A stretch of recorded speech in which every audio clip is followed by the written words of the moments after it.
눈물이 마르지 않는 세상. 예수님께서 바라보신 세상은 어떤 세상이었을까요? 성경을 통해 드러나는 주님의 시선은 냉정한 판단이나 정죄의 심판이 아니라 눈물로 가득한 세상을 향한 깊은 긍휼함과 사랑과 용서의 시선이었습니다. 다시 말해 예수님이 바라보신 세상은 하나님의 존재와 실체와 가치관이 무너지는 통탄스럽고 한탄스러워 눈물이 마르지 않는 세상이었습니다. 요한복음 11장에서 나사로의 죽음과 슬픔은 그 상황을 분명하게 볼 수 있습니다. 나사로의 죽음 앞에서 그의 누이 마리아와 많은 유대인들이 통곡하며 울었습니다. 사랑하는 이를 잃은 슬픔, 죽음 앞에서의 무력함, 인간 존재의 한계가 그들의 눈물 속에 담겨 있었습니다. 그리고 더 놀라운 것은 예수님께서 그 장면을 보시고 함께 우셨다는 사실입니다. 전능하신 하나님의 아들이신 예수님께서 인간의 고통 앞에서 눈물을 흘리셨다는 것은 이 세상이 얼마나 슬픔으로 가득한가를 보여주는 동시에 하나님께서 그 슬픔을 외면하지 않으신다는 증거입니다. 죽음은 여전히 우리 곁에 있으며 전쟁과 폭력, 재난과 질병은 사라지지 않고 사람들은 끊임없이 눈물을 흘리고 있습니다. 세계 곳곳에서 벌어지는 전쟁은 수많은 생명을 앗아가고 있으며 가족을 잃은 이들의 울음은 멈추지 않고 있습니다. 우리는 때때로 이러한 비극적인 뉴스를 접하며 나와는 상관없는 일처럼 지나치기도 합니다. 그러나 그것은 결코 남의 일이 아니라 동일한 육체를 가진 인간으로서 함께 가져야 할 아픔과 슬픔과 눈물을 동질감을 가지고 하나님 편에서 공유해야 합니다. 예수님께서도 골고다의 십자가 죽음의 현장에서도 이 사실을 말씀하셨습니다. 자신을 향해 울고 있는 여인들에게 나를 위하여 울지 말고 너희와 너희 자녀를 위하여 울라고 하셨습니다. 이 말씀은 단순한 위로가 아니라 하나님의 아들이요 메시아 구세주까지도 십자가 처형을 당하게 하는 인류 최고의 슬픔이요 최고의 비극이기 때문입니다.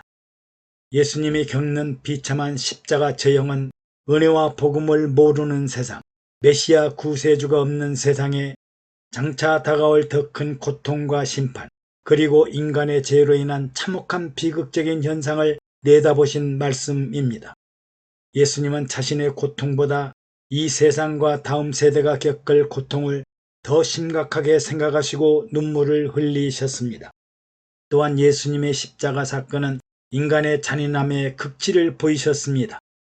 구세주 예수를 십자가에 매달아 두고 다리를 부러뜨리고 가시면류관을 눌러 씌우고 옆구리에 창을 찌르기도 했으며 시로라기 하나 걸치지 않고 발가벗긴 채로 죽였으며 자칭 유대인의 왕이라는 비난의 명패를 걸어두었습니다. 오늘날에도 연약하고 힘없는 자들을 무시, 멸시, 학대하는 일은 현대 사회가 주장하는 인권, 인간 존엄, 사자 명예훼손은 전혀 무시되었습니다. 이런 세상은 단순히 슬픔의 현장을 넘어서는 인간의 죄악의 잔혹한 현상을 보여주신 것입니다. 이런 현상은 오늘날에도 사람의 존엄과 가치를 경시하는 산업 현장과 위기의 재난 현장과 위험한 현장에서 발생하고 있으며 가족들과 사회를 시기와 좌절에 빠지게 합니다.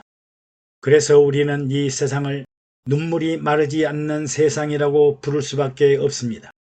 개인의 삶 속에서도 눈물은 끊이지 않습니다. 질병, 실패, 관계의 깨어짐, 경제적 어려움, 미래에 대한 불안 등 이 모든 것들이 우리의 눈물을 만들어냅니다. 겉으로는 웃고 살아가지만 마음 깊은 곳에는 말 못할 눈물이 고여있는 경우가 많습니다. 그렇다면 우리는 이 눈물의 세상을 어떻게 살아야 할까요? 첫째로 우리는 이 세상의 눈물을 내 일이 아니라 남의 일이라고 외면하지 말아야 합니다.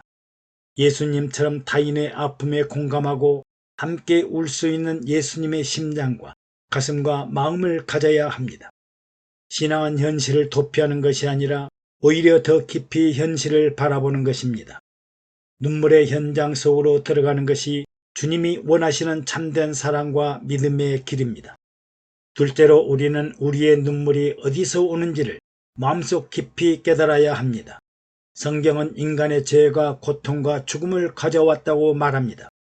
따라서 이 세상의 눈물은 단순한 우연이 아니라 하나님을 떠난 죄악된 인간의 상태에서 비롯된 결과입니다.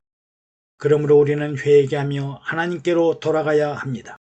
셋째로 우리는 그리스도의 부활과 믿음의 소망을 붙들어야 합니다. 예수님께서는 눈물을 흘리셨지만 그 눈물로 끝나지 않고 죽은 나사로를 살리셨고 십자가 이후에는 부활로 죽음을 이기셨습니다. 이것은 이 세상의 눈물이 영원하지 않고 잠깐 후에는 우리 모두가 영생의 생명을 얻는다는 의미입니다. 마지막으로 우리는 다른 사람의 눈물을 닦아주는 삶을 살아야 합니다. 위로의 말 한마디, 작은 도움, 기도와 사랑의 말 한마디가 누군가에는 큰 위로가 됩니다. 하나님께서는 우리를 통해 이 눈물의 세상 속에 작은 빛이 되기를 원하십니다. 사랑하는 하나님 나라 지도자 여러분, 우리가 살아가는 이 세상은 분명 눈물이 마르지 않는 세상입니다. 그러나 동시에 하나님께서 그 눈물을 보시고 함께 아파하시며 결국에는 모든 눈물을 닦아 주실 것을 약속하신 세상이기도 합니다. 그러므로 우리는 절망하지 말고 예수님의 시선으로 세상을 바라보며 눈물 속에서도 소망을 붙들고 살아가야 할 것입니다. 애청해 주셔서 감사합니다. 샬롬.